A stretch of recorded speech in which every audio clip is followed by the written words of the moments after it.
This is Liam O'Rourke, author of Crazy Like a Fox, the definitive chronicle of Brian Pillman 20 years later, and you are listening to the Top Rope Nation. Ladies and gentlemen, it is now time! Oh, no. Oh, yeah! I finished these fights. Give me a hell yeah! Top Rope Nation. Learn to love it. It's the best thing going today. What's up, guys? This is Ryan Drosty, and this is episode 59 of Top Rope Nation. We're going to be here for the next hour or so talking all the latest in professional wrestling. We're going to get into Money in the Bank. We're going to get into NXT TakeOver Chicago. Just over 2 weeks on the horizon, I guess, in mid-June. So we got some things to talk about. WWE television this week, NXT, which has really caught fire again, I think, here in 2018. So we got some good topics there. And on the line with me tonight, as usual, if you are a longtime listener of this show, you know both of these guys. If you're just tuning in, thanks for giving us a shot. We think you'll like the show. I am joined by Justin Joint and Kyle Ross. And Justin, how are you doing in this heat wave? We talked about it last week. It's freaking hot outside, man. How you holding up? I'm good. I've been staying inside. I'm searching up and down on Twitter looking for Road Dogg's burner account, because I know he's got some, just like Brian Colangelo. Yeah, I don't know. I think we got some ghost accounts listening to Top Rope Nation week in and week out. I think I told you guys this not too long ago, but Connecticut is one of our highest downloaded states. And that is really, really surprising to me. So I don't know if anyone from WWE is listening, but maybe they value your opinion, Kyle Ross. What's going on, Kyle? I'll tell you what's going on. Let me be very clear about something here at the top of the show, what I'm thinking, what's on my mind. And I'm really looking forward to breaking away and talking about the greatest sport of them all here for the next hour, because the second greatest sport of them all left me in a bitter mood last night. And I want to be very clear that I don't like the Golden State Warriors. I don't like the families of the players of the Golden State Warriors. I don't like the ancestors of the players of the Golden State Warriors. And quite frankly, I don't like the unborn of the families of the Golden State Warriors. Don't you like the coach? I got to think you'd like Steve Kerr. I'll tell you what. One thing I do admire about Steve Kerr, and I say it every time to my one buddies ever. This guy has not put a pound on in 20 years. I mean, how does he do it? He almost looks just like he did when he was playing for the Bulls in the midnight. I mean, this is crazy. I just got back from Philadelphia.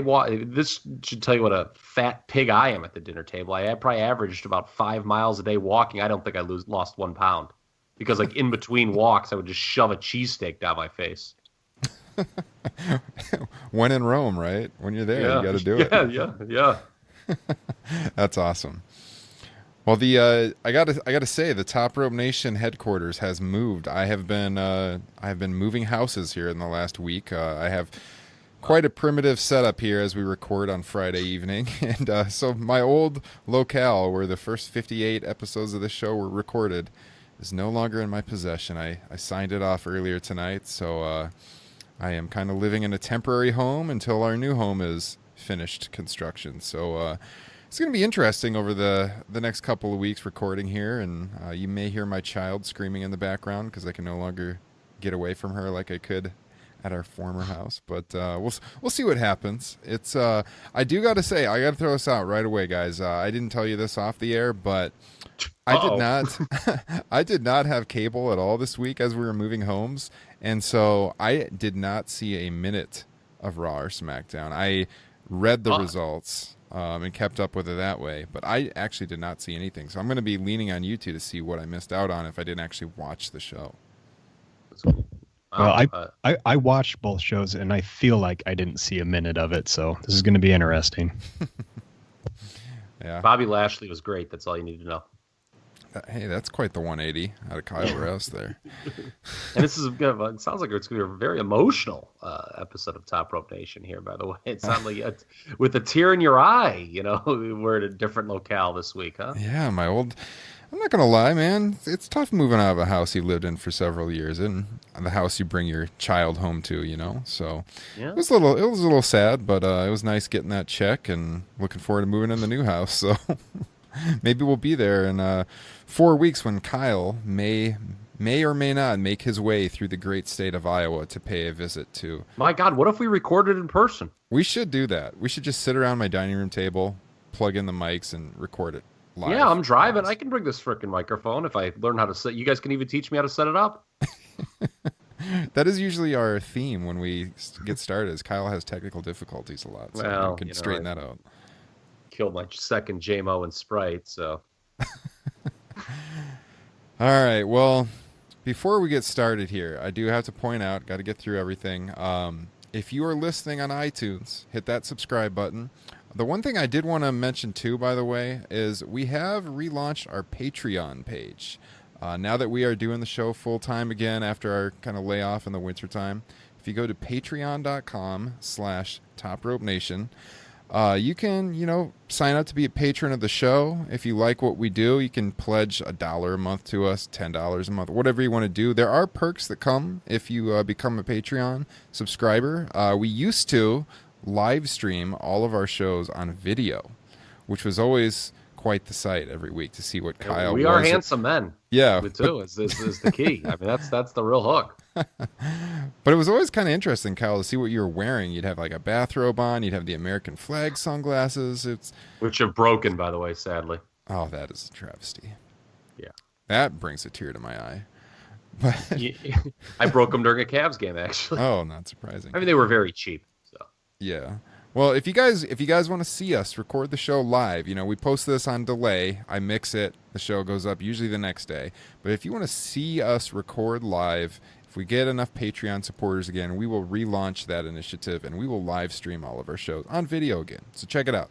Patreon.com/TopRopeNation. And of course, like I said, iTunes, subscribe, TopRopeNation.com, wherever podcasts are found. Maybe we could even finish that History of Survivor series that you and I started, Brian. Wasn't that like a week? That might have been, I think we recorded that the day after the presidential election. I am surprised we had the stamina to do that, Kyle.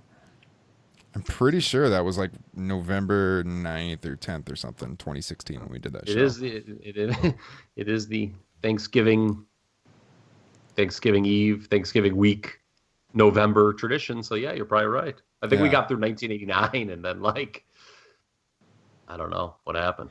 That actually, you guys should check that out in our archives. It's in the first, I don't know, sometime in the first 20 shows or so that we did, maybe even first 10 or 15. Kyle and I did a really good recap of how Survivor Series got started, talking about all those early shows. And like he was alluding to there, we were planning on doing a recap of like every Survivor Series, like a historical recap up to the 2016 edition, and it just didn't happen. But that first show was damn good, I gotta say. Yeah, Donald Trump became president. I lost my will to live. So there you go. Blame me. But I would like to. I'd like to kind of hear from our listeners on this, and I would like to maybe do some more historical retrospective shows because that was a good time. I really enjoyed that. I know. If there's one thing that I need to catch up on, it's these hidden gems that they're dropping on the award-winning WWE Network. Oh yeah. I have not watched the Piper Valentine match. I have not watched Flair Briscoe yet. I'm gonna, after we're done recording, I think I'm gonna try to fire that up before I go to sleep. Well, I do have internet in this house now, so I could potentially do that as well. That's the thing. That's the great thing about this award-winning WWE Network. Always just a click away. What am I talking about? Of course I have internet. I'm talking to you on Skype right now. My God, what a stupid thing to say. It was pretty bad. All right, so NXT TakeOver Chicago, Money in the Bank on the horizon. I guess we got a little more clarity on the Money in the Bank show this week. We did have Seth Rollins versus Elias added to the card for the IC title. It's a pretty stacked card up and down. But I know, Kyle, you got a hot take we're going to get to here in a second about the Money in the Bank matches in particular. But Justin, let me throw it to you. What's your anticipation level for this year's Money in the Bank show? Are you excited? Are you kind of somewhere in the middle? What do you make of this card so far? I'm excited for half of it. I think there's a lot of interesting directions they could go with a lot of these matches. And and I think there's just, as usual, some throwaway ones that I'm not really interested in. And I need to get into this because he mentioned it off air and at the top of the show. I need to hear Kyle Ross defend Bobby Lashley because it's the booking's been pretty lame so far. Oh yeah, the booking's been lame. I'm not going to defend the booking. So what? How are you going to defend? Is his finisher a suplex? Am I wrong on that? Hey, Jake Roberts put him down with a DDT for 20 years. It's true. It's true. All right, so I can get into this. By the way, it's interesting. When we think about this, and we were talking about show ideas, and the cards are pretty much together. So I kind of want. We still have 3 Sundays before this Money in the Bank happened, and Backlash seems like it was eons ago. It's kind of funny how, we became so used to in the last couple of years. Every 4 weeks there's a WWE show. This is one of the longer gaps there's been between net pay-per-views / network specials in a long time. I mean, it's going to, by the time Money in the Bank happens, it's going to be like a 7-week gap. You just don't see that anymore. I guess maybe occasionally between whatever the February, Elimination Chamber and Mania. But other than that, I can't think of another situation like that in recent times. Maybe you guys can, but with Lashley, it's an interesting thing. So I'm often critical of modern pro wrestling criticism. And it's funny because so many times if somebody's a favorite, particularly of the internet or, on Twitter or whatever, Twitter is technically part of the internet, and that guy's not performing up to the standard they believe. Oh, well, the booking sucks. Oh, WWE sucks. That's WWE's fault. But if it's someone that, this particular critiquer doesn't like, well, it's that person's not good. And I don't think, Bobby Lashley, look, the stuff has sucked with Zayn. The sister segment obviously was really bad. Although I've got to say, I didn't watch it live. And I had read beforehand the vitriol being spewed towards that segment. And because I was expecting it to be the worst thing I ever watched, it probably was not the worst thing I've ever seen on pro wrestling television. It actually shockingly exceeded my ridiculously low expectations. But I said on this program, I think 3 weeks ago, they needed to develop Lashley as a character because they had just been kind of sending him out in these random tags with Strowman. And that wasn't really doing him any favors because Braun's really over. He's a bigger guy. And so, I don't know what, how that helped Bobby Lashley. Well, then they do go to the character development and it's terrible. So I think people are like, oh, this Lashley thing's a failure. It's over. He's done. Let's pump the brakes on that. The booking has not been good, but he can easily recover from this, in my opinion. And by the way, Sami Zayn, this is a weird thing because this is how WWE works. As bad as this stuff has been that he's been given, his stock maybe, and I can see it improving in the office's eyes because I think they're pretty self-aware of how bad that segment came off 2 weeks ago. And he's doing his damnedest with shite material, and that may improve his stock in the company. I hope so. He's one of the best things on television consistently. He's a fantastic entertainer. And as far as Bobby Lashley goes, it's like, for me, there's just something missing with him. Like I don't know if it's some charisma or something. He's also been around for 6 weeks or 2 months, I guess, at this point. But I mean, was he all that great in his first run? I mean, they certainly pushed him. I feel like he didn't have to talk like in the same way that he does now. I just don't remember it. I blocked it out, but I don't remember like a lot of promos out of him during that run. It was the typical thing. I mean, you guys remember the famous story Jim Cornette told that when he got him down in OVW and he took one look at him and he's like, Jesus Christ, can we somehow hide this man from Vince McMahon? Because once Vince sees him, he's going to take him to the main roster. He's way too green, and it's not going to be good for him. And that's precisely what happened. They took him. He was too green. And by the time he left, he was getting good. Like, the match he had, I think the last big match he had was with Cena on pay-per-view, and it was probably his best match. But then he leaves, and it was kind of like a Drew McIntyre situation where, again, he was pushed too soon. Now, Lashley was involved in some bigger stuff than McIntyre was. But, it was too much too soon. He goes to a smaller promotion, actually gets good in the smaller promotion, and has now been brought back. So, he hasn't had even a one-on-one match on pay-per-view yet. I just think it's way too early to write this character off. Mm-hmm. Despite the fact that it hasn't been good. I mean, there's no sugarcoating that the TV's been lousy for him. But the idea that, it's over, he's fucked. I mean, come on now, folks. That's just reactionary Twitter wrestling fandom nowadays. Is just if one person or lady has, a bad month, they're buried and there's no recovering, which wrestling nowadays is long form storytelling. And nobody's buried for good. Yeah, and especially the way that they treat the audience. Well, they don't remember what happened 3 months ago. I mean, that only, kind of accentuates what we're talking about here. Mm-hmm. Yeah, I think one of the problems, and I was pretty vocal about this when he returned here on the show, is that I felt like they believed Lashley was a bigger star than he really is when he came back. There's something to that. I will agree with that, because they haven't done anything particular. Like, okay, the thing with Zayn, we all agree it sucks, but it's a storyline at least, right? Yeah. When they brought him back and I was live in the crowd, I looked at my buddy, I'm like, that's how they brought Bobby Lashley back? It was very, like, he just came out and he suplexed, like, Elias, right? Mm-hmm. Like, I mean, everyone comes out and interrupts Elias.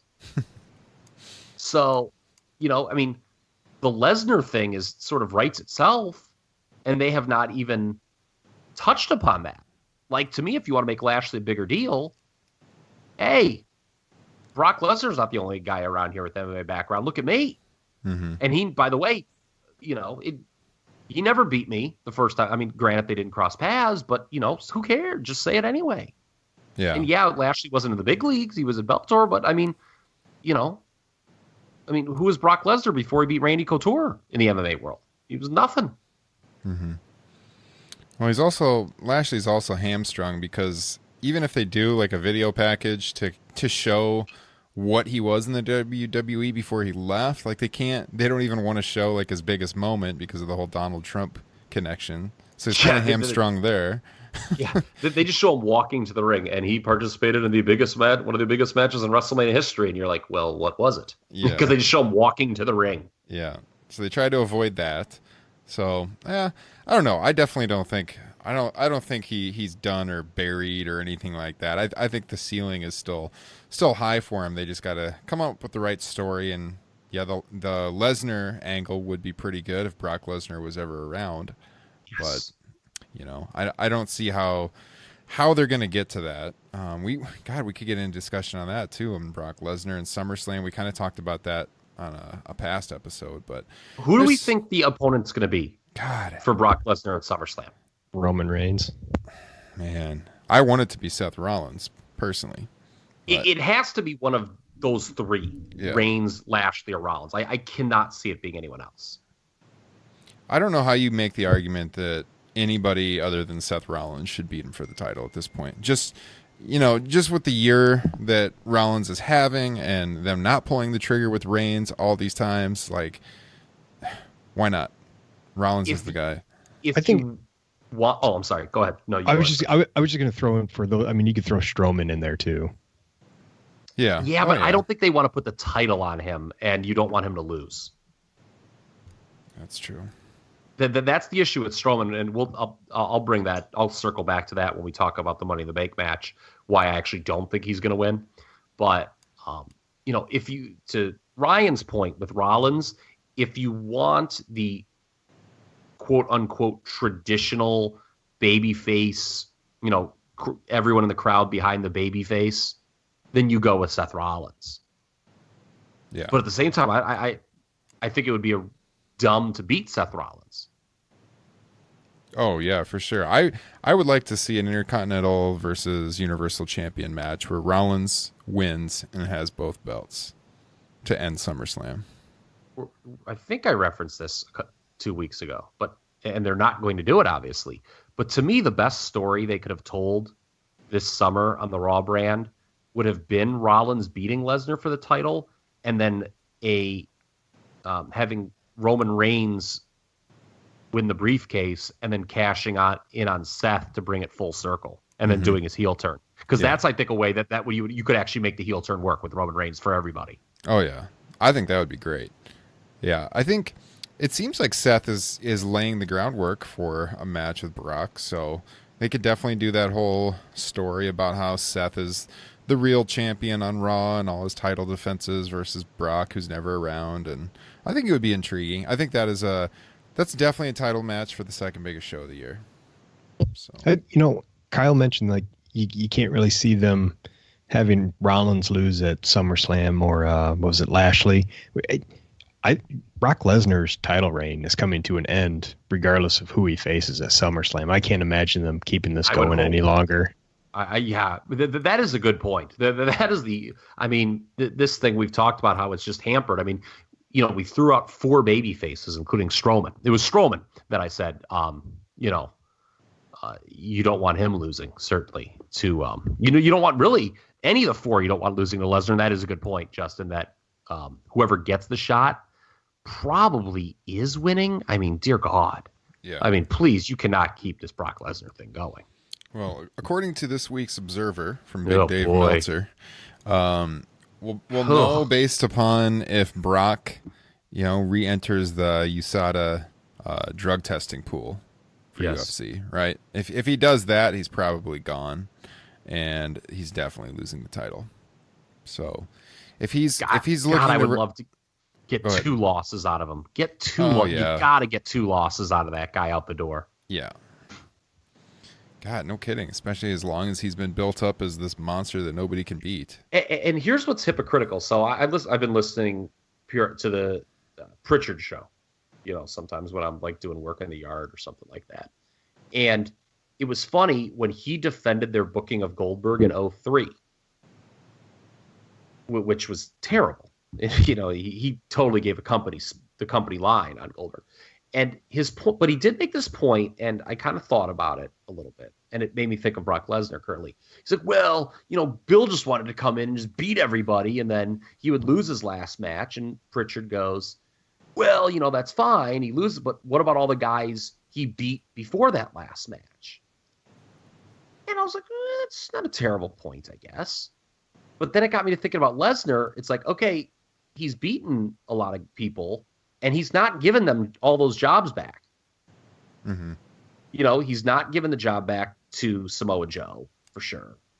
He may not give the job back to Strowman. We assume he's going to do the honors for Reigns, finally. But, I mean, are they going to get a second loss out of him? I don't know. Yeah, if it's only Roman that gets the win over Lesnar and he's gone, man. Yeah. That would suck. Yeah, I think that's an issue, kind of. Yeah. But a lot of these I look up and down this Money in the Bank card. We talked about Lashley's going to definitely beat Sami Zayn, and I think he should be booked to look strong. And Sami's done a good job, but there's just unless if they do have Sami beat Lashley, then there's a problem with Bobby Lashley moving forward. It's just too early to beat Bobby Lashley in that regard. And I see Seth Rollins. Meltzer, I think it was speculating, we could see a change here, with Elias is like Braun Strowman, does not need a title, in my opinion. Yeah. He's over with his gimmick. He does not need the Intercontinental title. No. Yeah, well, as always, coming out of Money in the Bank, the question's going to be who has the briefcase. You alluded to it a second ago, if Reigns ends up with a briefcase and down the line, and then he uses that to like double cross. Yeah, so it's not going to happen, unfortunately. Yeah, I mean, they didn't do. I thought that story was what they were building to, and they're not going to. I mean, obviously, Roman's freaking Jinder Mahal. It's not even going to happen. Unless, well, what I was going to get to is unless whoever wins the Money in the Bank briefcase puts it on the line or something, down the road, and then Roman could end up with it. But as of now, he's not in the match. They only did that once, and that was for that Ken Kennedy disaster. Yeah.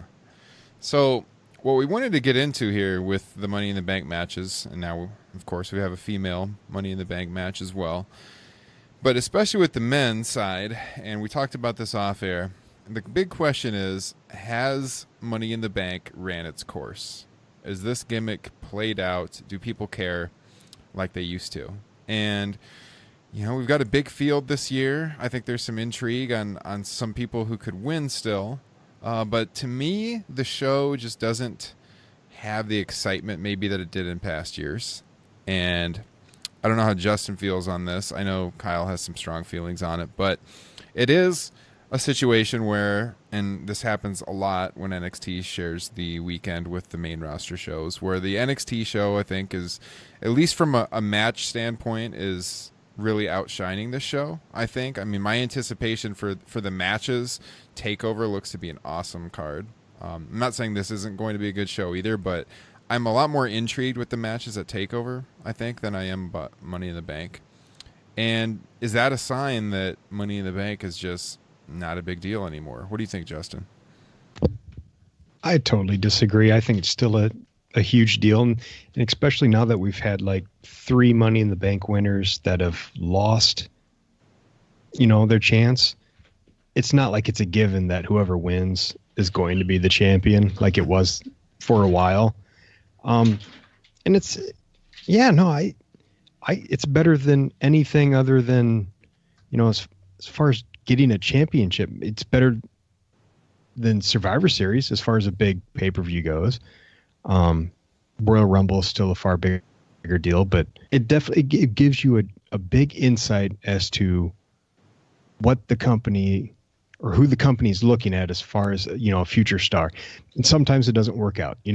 I think they thought Baron Corbin was going to be a big deal, or that the crowd was really going to maybe latch on to him a little bit more. Same with Damian Sandow. And it didn't happen, so they had him lose it. No big deal. They kind of start over, Etch-a-Sketch. But remember when people were mad that Damian Sandow got released? Man, I was a fan of Damian Sandow. I thought he was good, but I think it was pretty clear who the star of that act was. Yeah, I mean, they could have done a lot more with him than they did, but it wasn't like him getting released was the end of the world. To your point, no. Yeah, he was the Virgil, and Miz was the $1 Million Man. Remember when we saw Virgil down in New Orleans, about halfway through that WWN show on what was that, Friday night? Don't get me started on Virgil, please. Speaking of that weekend when we traveled to New Orleans, what I was going to mention, and I was thinking about it when Justin was talking about Money in the Bank, is, God, one of my best Money in the Bank memories in recent years has been the guy we saw in the St. Louis airport, Justin, traveling with the Money in the Bank briefcase. That was really something. Yeah, it's fantastic. It was awesome. It's a great gimmick. Yeah, just a load of wrestling fans all over the St. Louis airport getting ready to board the plane for New Orleans, and this dude his carry-on bag was the Money in the Bank briefcase. It was badass. Hey, guaranteed him a spot. That briefcase is just an instant pop or instant heat, depending on whatever they want to do. Yeah. Okay, I want to fight. Can I jump in here? Yeah, go ahead. I was going to go right to you. All right. I think you're both right, actually. It is still over. The briefcase. I mean, for God's sake, Carmella got a big pop when she cashed it in just a couple months ago. Right? So it does work.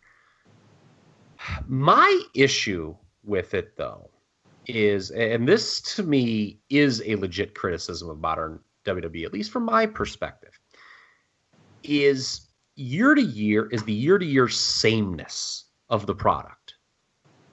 And, it's like, you look back at it, you're like, was 2013 really that different than 2014? Was 2014 really that different than 2015? In this modern era, it's crazy how sort of similar the years you can stretch back and how similar the years have been over a longer period.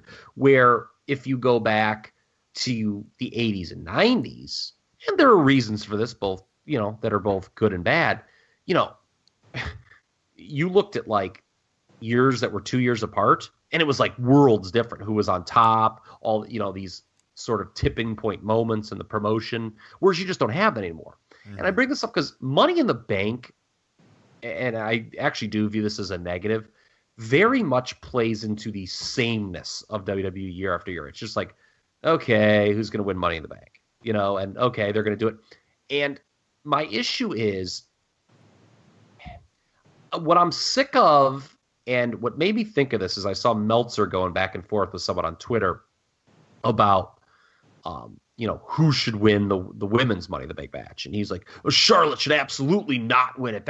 That's not the way they should have her get back into the picture. It should be, in Alexa or, he named somebody else, with the cheap win. And that's what I'm kind of sick of with this, is the heel winning and getting the same cheap win every year. They run into the mat. Like, some of them have been good, but like a lot of them are just forgettable and run together and really don't help the person long term. I mean, for every Edge, there's two people who didn't really do as much.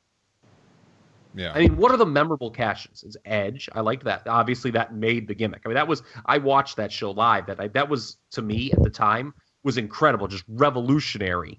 How a guy comes out, he's like, I'm challenging for the world title right now, and he did it. And he just like crushed John Cena in like a minute or whatever. I mean, it was great.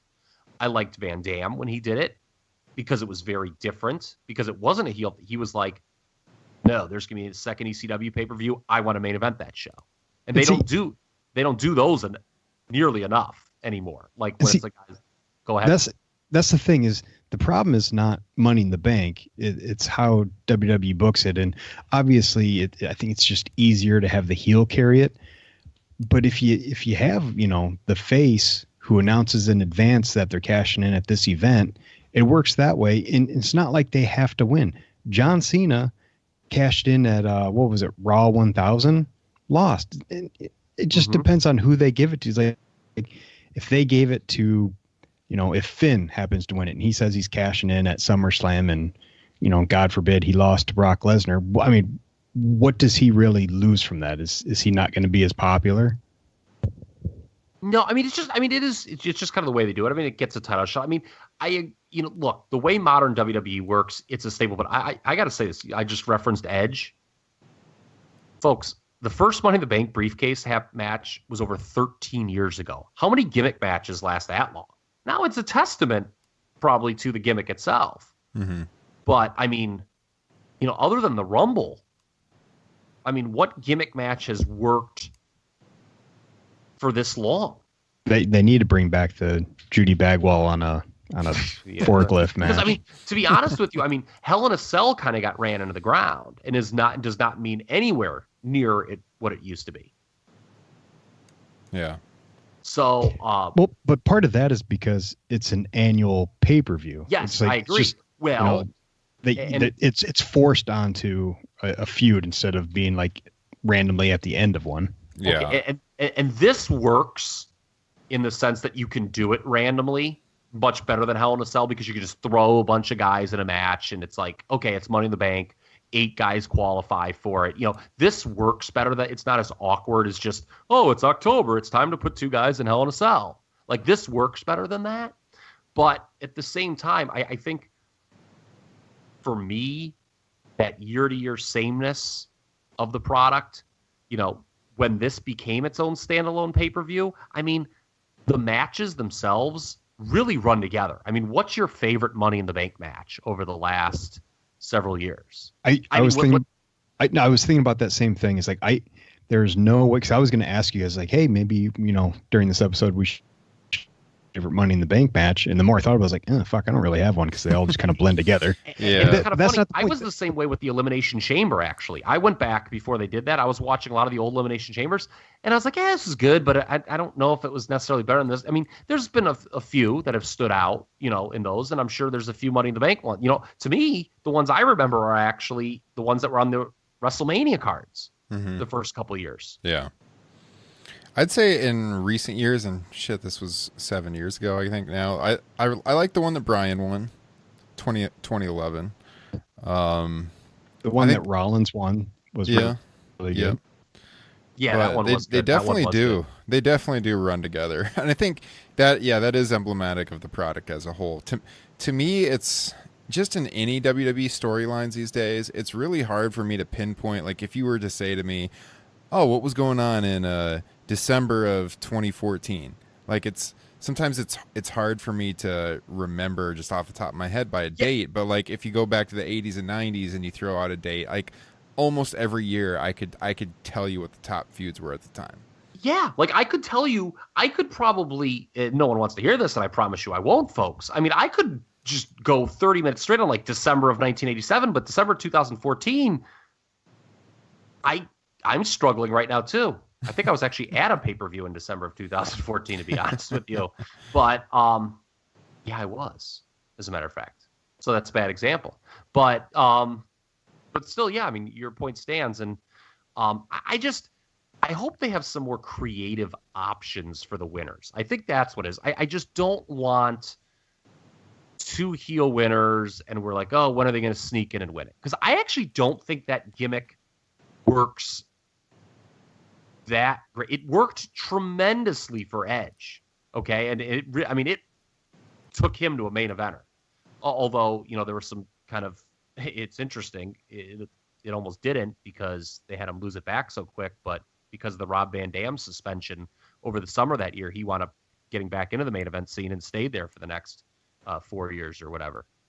But that's what I'm hoping to come out of this pay-per-view is some interesting, fresh, I don't know what they are, ideas for the Money in the Bank cat winners. And I actually think there's a chance we could see one of them get cashed in that night, which has happened before.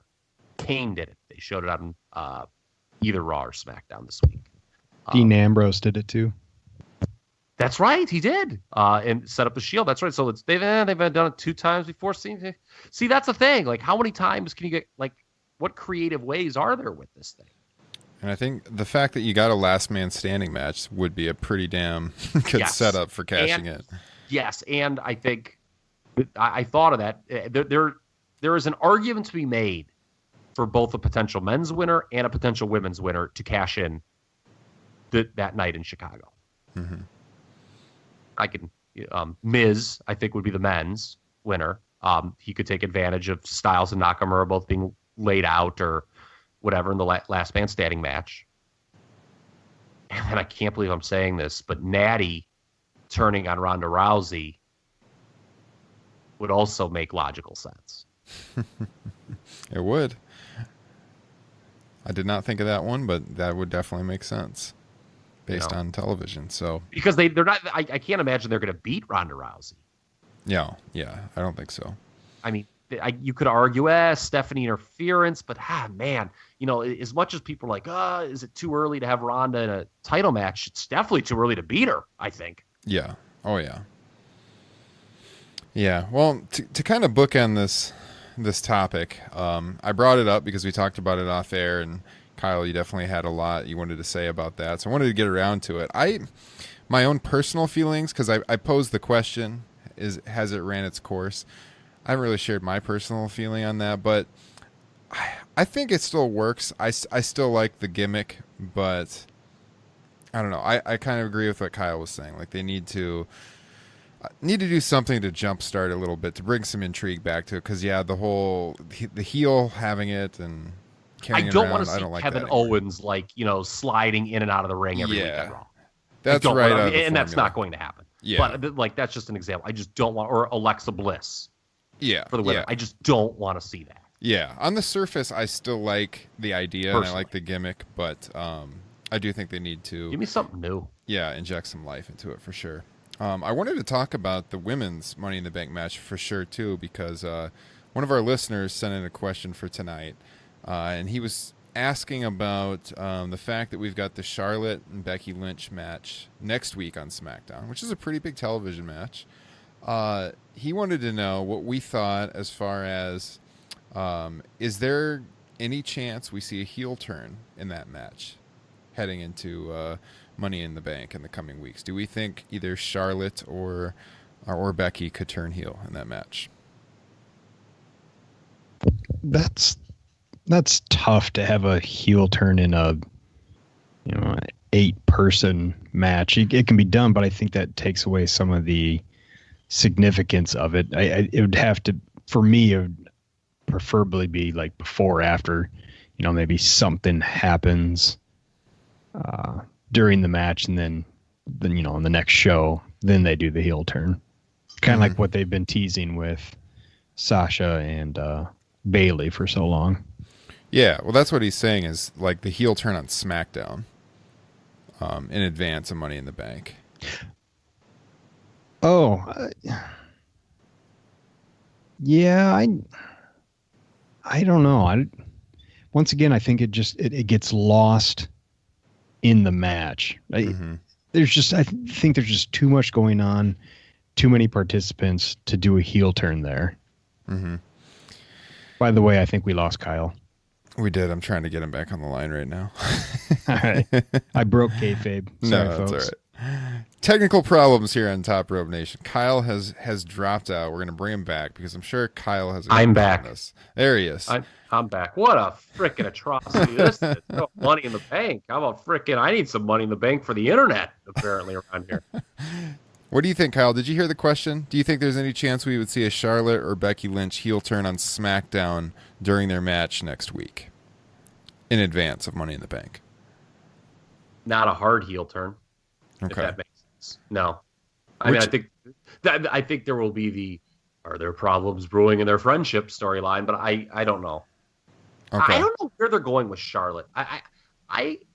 She to me is a potential winner because I brought this up before, and it's funny because we're talking about Money in the Bank.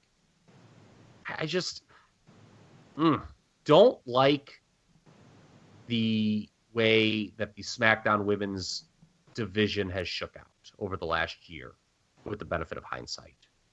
I don't like that. Carmella's a good character, not a great wrestler, put it mildly. But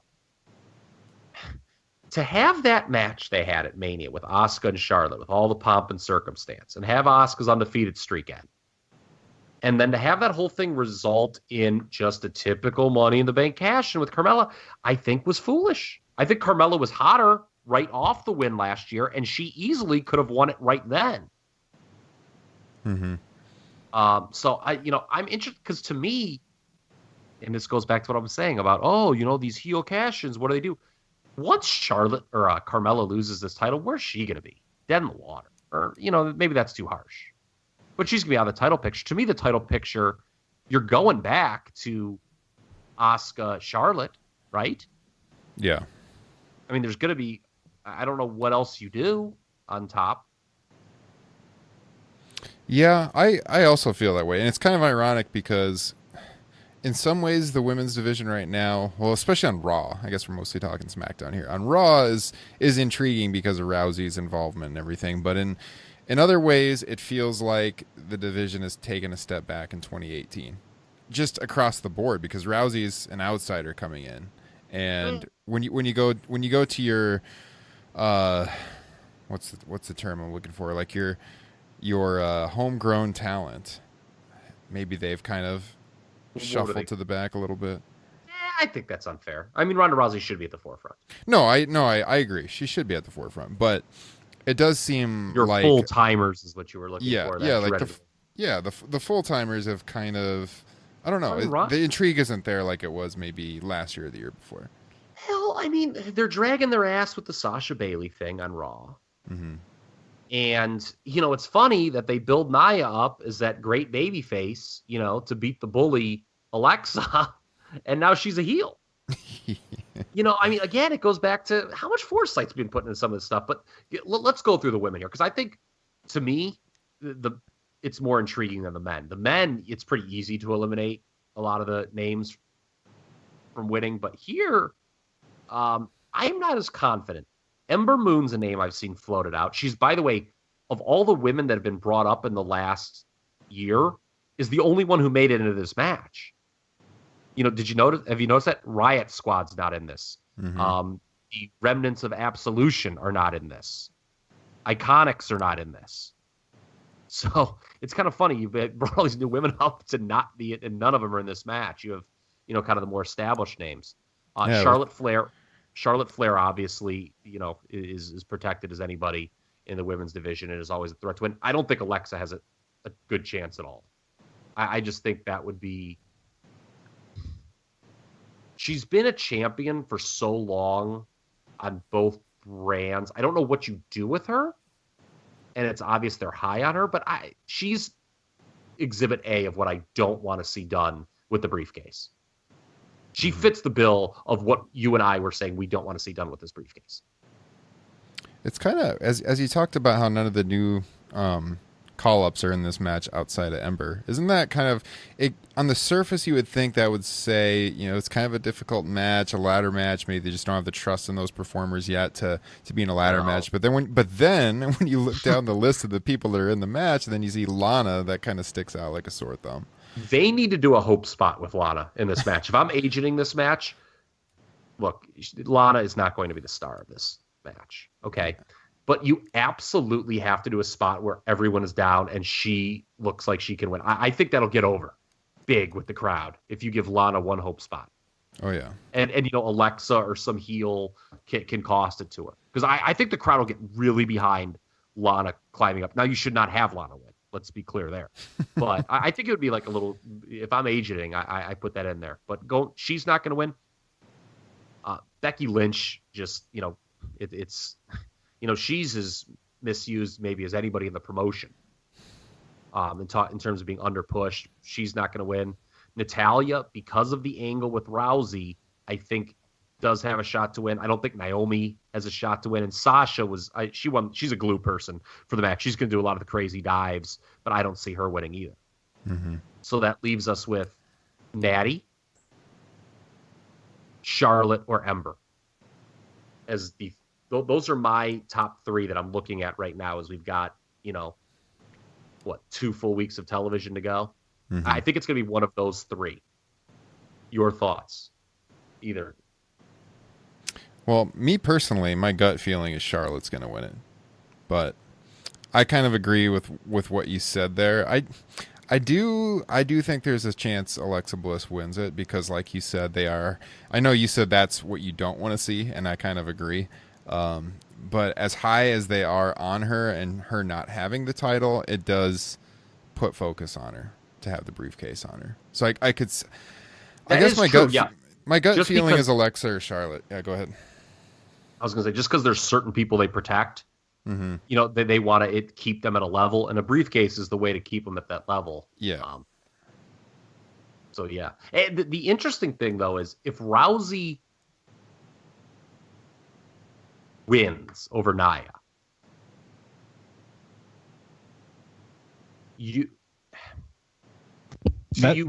that's the crux of the whole question is that match. Yes. And it's going to be match order is going to be really interesting, I think, this night. Because as much as I said I don't want to heel, if Natty just did it right away, I'm actually, just so I don't sound hypocritical or I'm arguing against myself, I wouldn't mind that as much in place of the, dragging it out over a couple months. Yeah. No, I agree. If Natty wins, it feels like she would have to use it right away. Yeah, because then otherwise I think people would see it coming. Mm-hmm. The audience is smart enough now that everyone would see that coming. You're right. So Natty almost she cashes it in that night or she's not winning. Yeah. Ember, okay. Raw, I mean, would she just kind of be, if she would win, would she just be kind of the baby face? Hey, I'm going to take you on, Ronda Rousey. No sneak attacks. I want you at SummerSlam. Mm-hmm. And then Charlotte is kind of the, might be the same thing on SmackDown. If Asuka were to beat Carmella, hey, I beat you before Asuka. I ended your streak. I'm taking you out. Although it doesn't seem like you need the briefcase to do that storyline. No. So that kind of leads me back to Alexa then, because then if she doesn't win the briefcase, what's her role? How do they keep her at the forefront? That is true. Yeah, because the other ones, I don't think, Lana, Naomi, even Sasha, which I think is wrong of them, and Becky also wrong of them. They don't protect those four as much. Mm-hmm. They don't protect Natty either, but I just think that Natty kind of has a storyline going for her that they're going to do something with. I mean, we all agree that Natty is turning on Ronda Rousey, right? Oh, yeah. Okay. So, I mean, that's a way to do it. I'm going to pick Natty right now. She's my pick right now. That's what I've been thinking for a while, because I would just be shocked if they put the title on Ronda right now with all the stuff you read, on the quote-unquote dirt sheets and whatnot, is they're afraid of pushing her too fast, and she wants to earn it, and now all of a sudden she's getting a title shot in her second match. I definitely think Natty's going to be involved. It's really interesting. Did you guys read, speaking of in the dirt sheets, somebody said, why click here for why Rousey's getting this title shot so quick? And the reason was, well, they didn't want her to miss a pay-per-view and they didn't have anything else for her. Mm-hmm. Yeah. That is jaw-dropping to me. You're putting this investment in Ronda. Like, I don't know if that's true, but you make this financial investment in Ronda Rousey and you don't have a 6-month story arc mapped out? Yeah. I mean, come on. I mean, so I don't know what to believe there. Did that come from PW Insider? I don't know. I'm fairly certain that was the source in that. Yeah, I did read that. So, I don't know. I guess this is funny because we talked about if the match is played out, but we've had some pretty good discussion on this, so maybe there is quite a bit of intrigue. I mean, well, the thing with it is you don't know, like, I mean, again, another issue is there's so many multi-person main events they've done over the last year. That kind of hurts us too, and that's not this match's fault. That's just the booking. Yeah. Particularly on the men's side, but you have the Elimination Chamber. That's another. We should have mentioned that the Elimination Chambers kind of started around the same time as Money in the Bank. Those are kind of like the two big gimmick matches of the 2000s that they've developed. Yeah. I can't believe we actually didn't have that, but it's kind of the same. But this to me, Elimination Chamber is just more of a straight. It always functions as whoever didn't win the Rumble, we need to set up the other title match for WrestleMania. That's kind of its thing, which can be again formulaic and play into the sameness of year over year too. Mm-hmm. Who do we think is going to win the men? Looking at those names, personally, I feel like Miz is probably my number one pick. Yeah, me too. But outside of him, I could see Balor winning it. Not to get Justin too excited. Oh, Let's see. Is there any two people who quote can see Balor winning on a regular basis more than my co-host, Mr. Brooke? No, I think I would like to see Miz win. Out of the guys in the match, I think he would be the one I would most like to see, and honestly, it just seems like he could win it because we talked about a couple weeks ago how Miz and Bryan should be a title feud eventually. It's the money. That is the money match on SmackDown, and they're keeping them apart too. Yes. I mean, they've made it a point to keep. So this is going to be long term. We'd even speculated, can they drag this all the way to Mania? Yeah, and I had said maybe SummerSlam. And so what you had said a little bit ago about the winner cashing in the same night in after the last man standing match, I would actually love that if Miz cashed in, won the title, and they parlay that into Miz Bryan for the title in 2 months at SummerSlam. I can see that. This, to me, there's, again, a lot of people you can rule out. I think there's even more people you can rule out than the women. Rusev is not going to win. Bobby Roode is definitely not going to win. Kevin Owens is not going to win. Samoa Joe's not going to win. And I don't think the New Day, whoever represents New Day, is going to win either. No. That's kind of an interesting thing, though, because especially if it's Big E, it could be like a launching pad for some sort of singles push. I don't think they're going to do that, but, there's some intrigue there. Kofi would be like, they do it just because of the history in the ladder matches, but to me, that's like the most unappealing option of the three. Oh, yeah. Yeah, I agree. And then Strowman does not need the briefcase. No, and that would be weird. Again, Yeah, it would be really weird having you have it. There's some people who think he was the original plan. Some people were saying was Reigns would beat Lesnar was going to beat Lesnar at this show, and then Strowman was going to cash in on Reigns. I don't know how I feel about that idea. No, I don't like that. I mean, it's not going to happen. But it cheapens Braun Strowman, I think. Well, it also cheapens beating Brock Lesnar. Yeah. Well, yeah. like you're telling how of all the awful ways they booked Roman, I mean that would take the effing cake. Mm-hmm. Okay, he finally gets his win over Lesnar. Now he just immediately loses the title to Braun Strowman. Yeah. Well, what you just went through, kind of crossing off the names that don't really have much of a chance or logically wouldn't make as much sense. That's kind of the same process I went through in my head thinking about it, and that's kind of why I came to the conclusion that outside of the Miz, Balor, I guess, would be my next most likely guy to win it.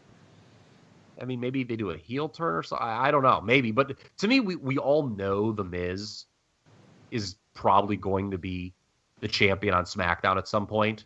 So it would be this is a way, for them to get from A to B, I guess. Yeah. So I think there's a pretty good shot. We'll see The Miz, but who knows? Are we 3 for 3 on with Justin? I mean, to me, I don't know. I think The Miz is pretty clear cut on here. Yeah. What do you think, Justin? If I had to put money on it, that's where I'd go. I think an argument, unlike you guys, I think an argument could be made for every single one of these guys.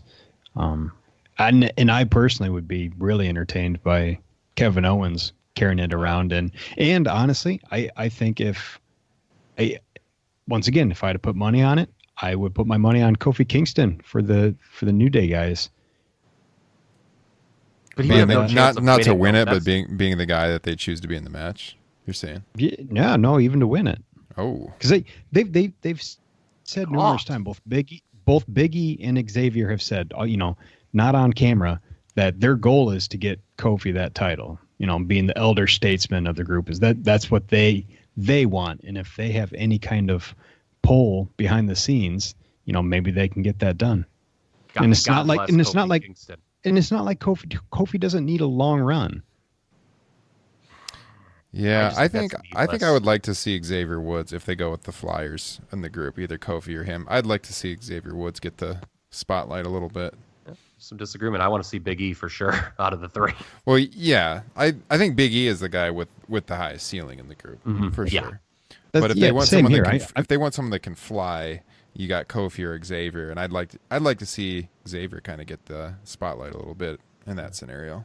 Kofi would basically be the Sasha Banks of the men's match. Yeah. Just the spots. Mm-hmm. I don't think Nakamura is winning the title, by the way. I was actually just about to say, I'm actually rooting for any of the Raw guys to get the briefcase, because I'm really hoping for a Nakamura heel title run. I don't think Well, I do think this is going to be their best match that they've had in WWE so far. I think the recipe is there for them to have their best match since the feud began. This promotion has not been shy about building to that heel title win in the past that we talk about, but here's the thing. Okay, if Nakamura does win, how are you getting to Miz then? Is Miz just going to cash in a Nakamura match, like a different one then? Like, I could see the way they book. I could see the Miz leaving with the title at Money in the Bank, interjecting himself, like before this match even ends. Like, he just kind of comes out when they're both laying down or something. That's a perfect time. The ref's counting. He's at 6. Miz runs out and just pins one of them. Mm-hmm. No, it's something they've already almost done. The main event at SummerSlam is title match champion Nakamura versus Daniel Bryan. Daniel Bryan wins. Miz cashes in. Leads into you build it to WrestleMania. Then you could do that too. You could do that. Yeah, you could do that. Mm-hmm. So it plays into the fact. Okay, so we definitely Miz almost seems like the surest bet on this card. That's for sure. I hope the great Jinder Mahal wins. By the way, you talk about great workers. It's going to be interesting to see that reaction, Chicago, and they're trying to shoehorn Reigns into that traditional babyface role. Mm-hmm. Man, Reigns matches tend to work better when he's against a guy, one of those sort of quote unquote popular heels with the internet, like a Kevin Owens, where everyone in the crowd's got someone to cheer for. It's going to be interesting to see the reaction of the live crowd to that match when it's a traditional babyface versus heel match, and the traditional babyface struggles in places like Chicago, those bizarro world I'll tell you what, markets. They just as well make this Reigns Mahal match a beach volleyball match on a pole match. Yeah, it is.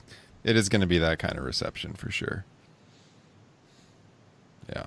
Well, don't care about either tag team title match, by the way, man. If you talk about things that have fallen off, I mean, they haven't even announced the Raw one yet because they're going to determine it next week. But something that people have to say, or I've got to say, I should say, are the Bludgeon Brothers good? I remember we talked about this last week a little bit, and I felt like it's an act with a shelf life. Like I think I thought it was really good when it started, but it's kind of ran its course. I mean, it made sense. They booked it logically. Okay, dominant heel team, they win the titles, but there's just nothing compelling for them to do, and I don't think they're a very compelling act, quite frankly. Yeah. I mean, I think I'm not alone in thinking I'd much rather see Luke Harper work as a single, even if as a mid-card guy. By the way, how many matches did we have at WrestleMania? Was it like 13? I think it was around like 25 to 30. Yeah, hold on. I thought it was 14, including pre-show. Okay, hold on, I'll look it up. Well, this is gonna have like 11. But that's remember, what I was just gonna say. Show. Holy crap! This is a long show. Yeah, I was wondering if they were going to add all the titles in, but they found a spot for Rollins. They're going to do both tags. But remember, they're 4-hour pay-per-view. They've got 4-hour windows now. Mm-hmm.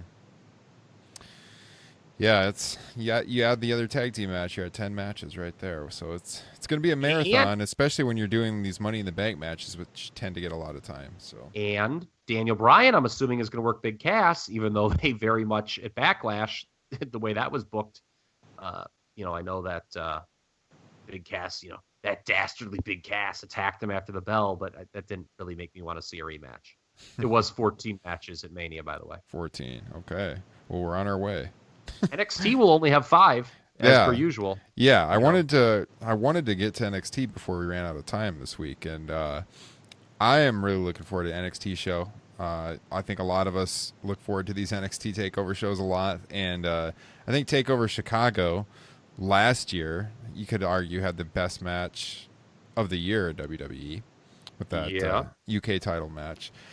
And this year, you go in and just looking at that card of 5 matches, you got Gargano and Ciampa, which will likely be a very, very good match. And then you got the one that I'm really looking forward to is Ricochet and Velveteen Dream, which I think... Did you see that segment Wednesday night?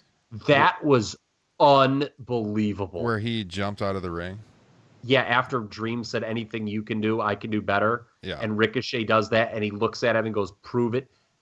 Okay, the athleticism is otherworldly, obviously, and made the segment from Ricochet. Velveteen Dream's facial reaction was...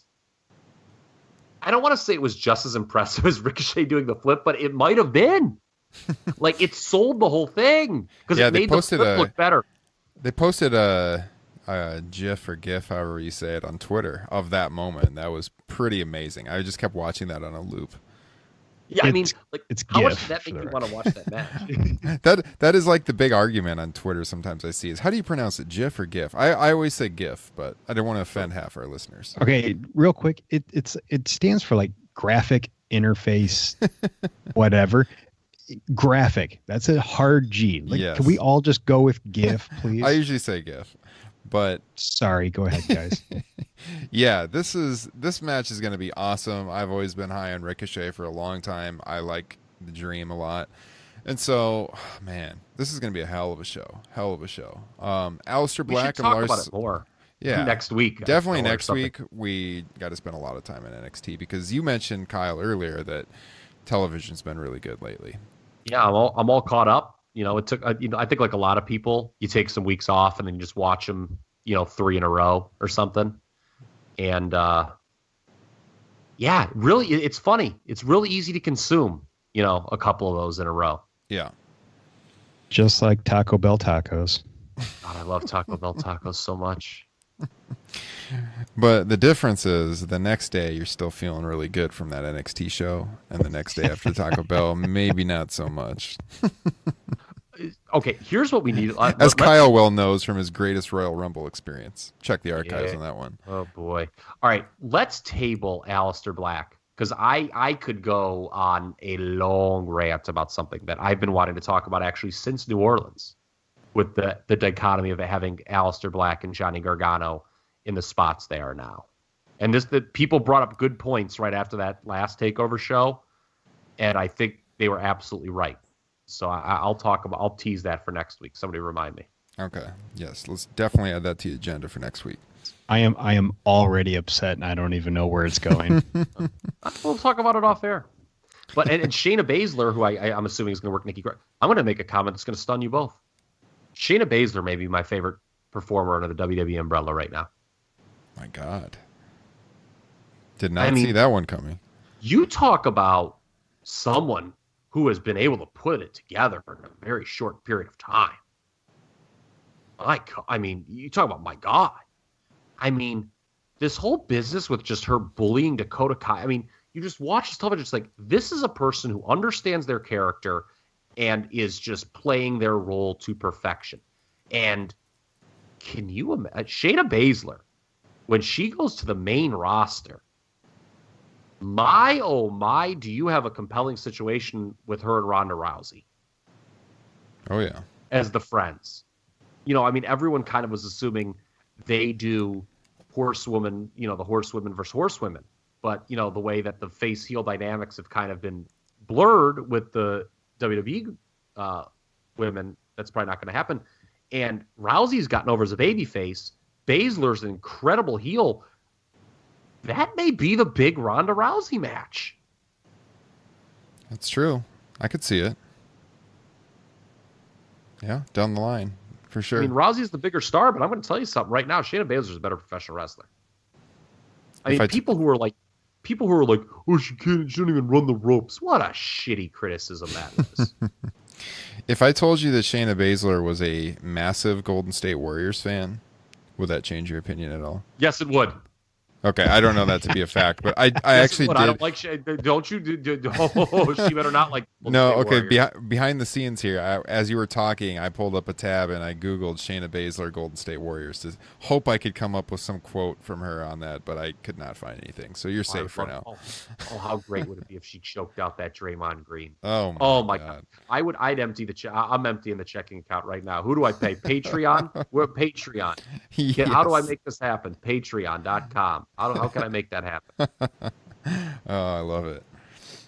Well, guys, we are about out of time. So, as Kyle was mentioning, patreon.com/TopRopeNation. If you guys want to have some creative direction for the show, there is a members-only forum we could make use of there where the listeners that, donate $1 a month or whatever you want to donate, you can have some creative input.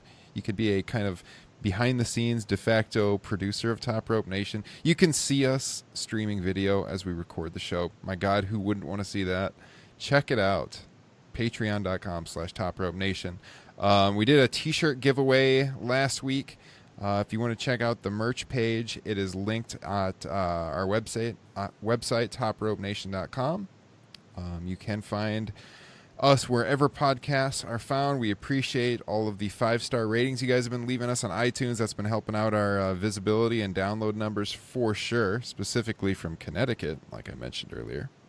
And no, that definitely helps the show grow. And I think the easiest way for us to continue to grow this thing is just word of mouth. So if you enjoy what we're doing, you think we do a good wrestling podcast, which we all do, definitely just tell your friends. Check out an episode, see if they like it. You know, people take their friends' recommendations over whatever algorithm iTunes is giving them to check out. So tell a friend. If all of you guys tell a friend or two that like professional wrestling to check out this Top Rope Nation podcast, it'll help us out. So we would appreciate it. Any closing comments from you two gentlemen before we go? No. I hear a fiddling with the microphone on Justin's end there. Uh-oh. Nothing, Kyle? I hope next week.